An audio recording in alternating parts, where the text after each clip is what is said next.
Hey, what's going on, everybody? Welcome to another episode of the show. I'm sitting with Seth Cohen today. He is a co-founder at Sweetfin Poke. Seth, how you doing? Doing well. How are you? I'm good, man. I'm happy to have you on. I want to talk about all things, you know, growing your brand, growing your company. I want to get into it. But before we do that, I want to let you set the table. Talk to me about where the idea came from, founding the company, kind of getting from 0 to 1 when we look at locations. And talk to me a bit about the journey so far. And then we'll get into how you all approach growth and expansion. Yeah, I'd love to get into it.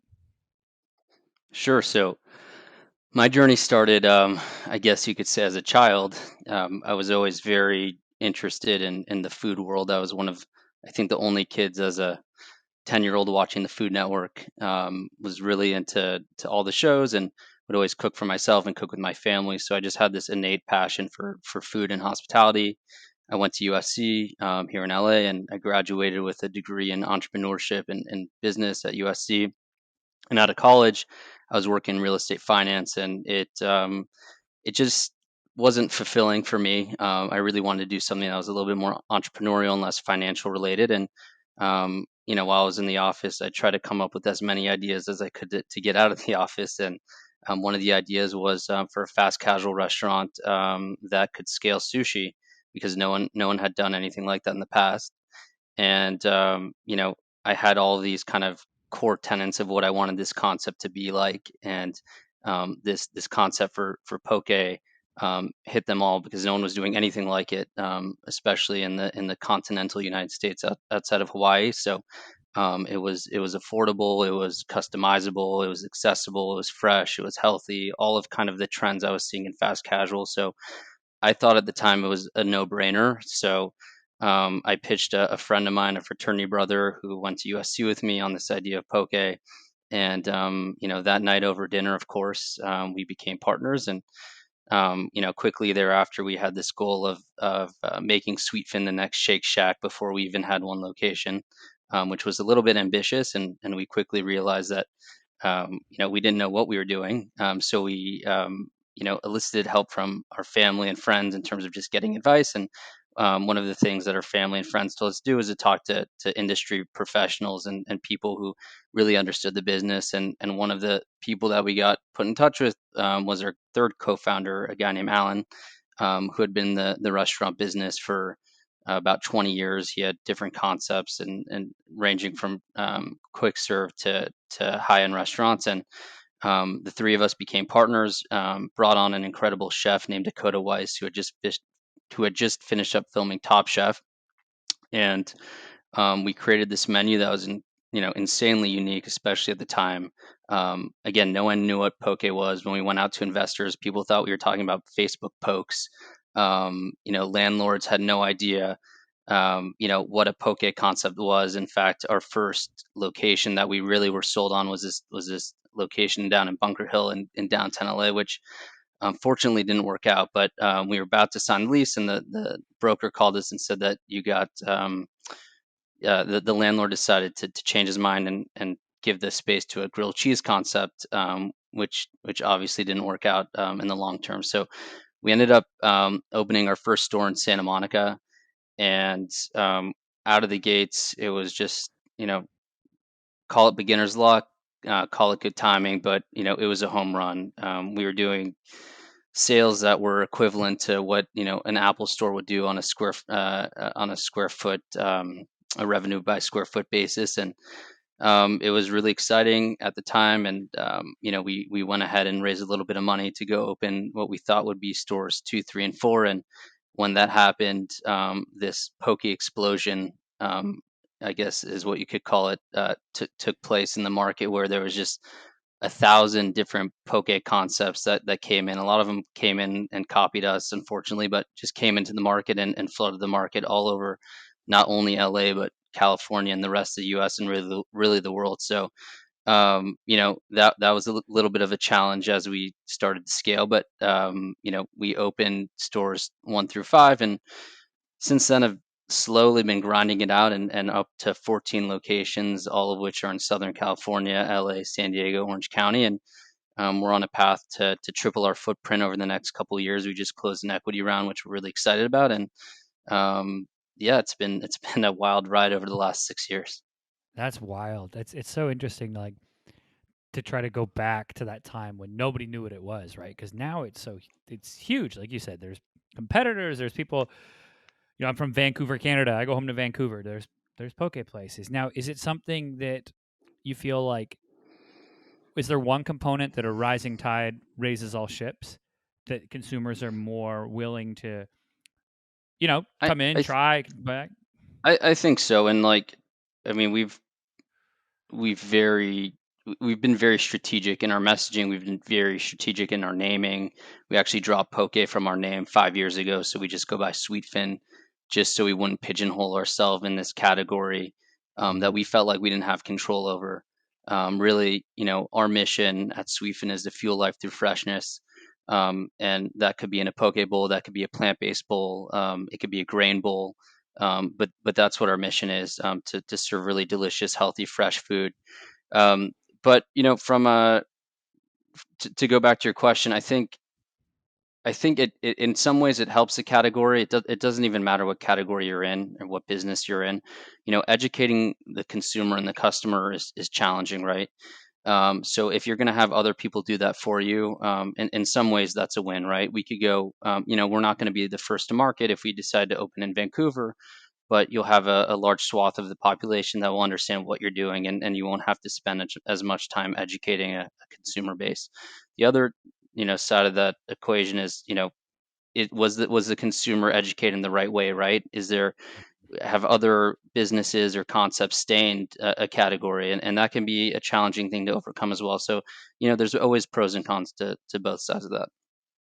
yeah, you're so right too. It's like dropping poke from the name to say, okay, we're not going to let maybe something that happens to the category now impact our brand. If we want to go, if there's bowls, grain bowls, etc. Um, and fast casual itself is just exploding. I think as the North America becomes more health conscious, I, uh, we're looking for options like that, right? Now what's interesting is as this happens and you're grinding, now you get this equity round, is you're going to have more locations. How are you all approaching really, like, you open a new location, or how are you approaching growth, retention, really standing out in those new marketplaces? Are there any strategies that you're like, okay, we get in there, we're opening this location, and then, Yeah, these we're going to do one, two, three, or is it you got to feel out that individual market? Like, walk me through that a little bit. sure. There's there's a lot to unpack in that question. So apologies if I ramble a bit, but Um, you know, we've always felt like we needed to differentiate ourselves in every aspect of the business, and what we do is, you could simplify and say we're a restaurant, we serve food, but there's so many aspects of what we do. We run a complete omni-channel business that is completely digital, so we have a footprint, on our website where you can order directly through our app. You can order through one of our third-party partners, Postmates and Uber. You could order delivery through or through our own channels through our app. You can kiosk order at some of our locations. We have a loyalty program, so there's a whole digital component to what we do, that we try to differentiate ourselves in. But at the end of the day, we're really trying to differentiate ourselves with our product. How can we serve the best, most consistent product across the board? And a lot of that has to do with identifying the right supply chain, and then really investing in your people and making sure they're trained properly. And you're always retraining, and there's kind of tools in place to make sure that there's QC quality control at all times of the business. And you have to put in SOPs in order to do that. Um, we call our employees our sweet fam, so that's kind of a terminology that we use, and it's obviously a riff off sweet fin, but I think it's important because in this day and age it's really hard to not only hire but also retain great team members, and we've been really fortunate throughout the life cycle of our business that we've been able to retain almost all of our upper management, and more importantly our general managers who are working the store. I'd say 70 to 80% of our team members who work in our restaurants have been with us from the day the store opened to now. So I think, treating your team with respect, and really, we buy into the terminology sweet fam. Fam is family, right? So how can we take care of our team members? How can we build relationships that are beyond kind of transactional, beyond the work environment as we grow? And building that company culture is super important to us, because everything we do needs to start with our sweet fam, our team members, and from there we can start to grow, our footprint in different markets. And the way we do that, we'll enter a new market, and we've only entered three new, or I guess we've entered three new markets: LA when we first started, San Diego, and then Orange County. But we take a full 360 approach to opening a new store and gaining awareness. So on the basic level is getting to know your neighbors. So we call that local store marketing. Meeting with the community, meeting with the Chamber of Commerce, meeting with influential people in neighborhoods, getting to know, who our neighbors are going to be, bringing them in to try our product, bringing them in for training days. And then, of course, we live in a digital world. So, one thing we've invested a lot in over the last 5 years is creating really beautiful content that revolves around our product or food that, really invokes freshness and invokes kind of this chef-driven approach that we take in what we do. So we'll of course run a digital campaign that has a geographic kind of target to the area that we're opening. We'll do in-person events, so we'll throw a big grand opening event, or we'll again invite our neighbors. We'll invite kind of key stakeholders in the community. We'll make it fun. We'll have interactive food trucks and music and all those sort of things. Um, and then of course, public relations is super important. So we'll hit it from the PR side. We want to tell our story to media outlets, and of course bring in influencers who are going to talk about Sweetfin, on their digital platforms as well. I love that. And it's interesting, right? You said something. I want to go back to that first part, which is the sweet fam and treating people with respect. And you said something super important there of that you have to understand in any business that it's deeper than a transaction of come to work, you get, you know, X amount of cash. Okay, we're doing this transaction. That it runs deeper than that. People want to be fulfilled. The first thing people are asked, it's like, "Hi, my name's Jordan." And they go, "Oh, what do you do?" Right? Like career and what we do is largely tied to the conversation. And why I think that's so important is because as the world now goes more online, right? It's like if you treat your team correctly, they're going to go and look for ways to treat the customer and to make it more than a transaction of just, hey, food for money, right? How do we make that person feel welcome when they come in the store to pick up an online order, maybe where the interaction is minimal? Like, Right. have you seen that really permeate downward too to like that experience now between the customer and the staff? Yeah, I think so. I mean, COVID has obviously thrown a wrench into things, and with such large percentage of our orders coming in digitally, that guest interaction, that real touch of hospitality that we used to have, isn't as relevant, or it isn't as frequent as it used to be. But where I think you really see it is just retention. It's really challenging to hire and train team members. It's expensive. It's a drain on resources. Operations aren't running as efficiently. And you can tell when there's a new manager. You can tell where there's a cook in the kitchen, right? It really does affect operations. And to be specific, about what we do for our sweet fam, I think like little touches, again, like you can say, well, like we care about you, or, this is not a transaction, because like at the end of the day, in our business, our team members can really work at any restaurant, right?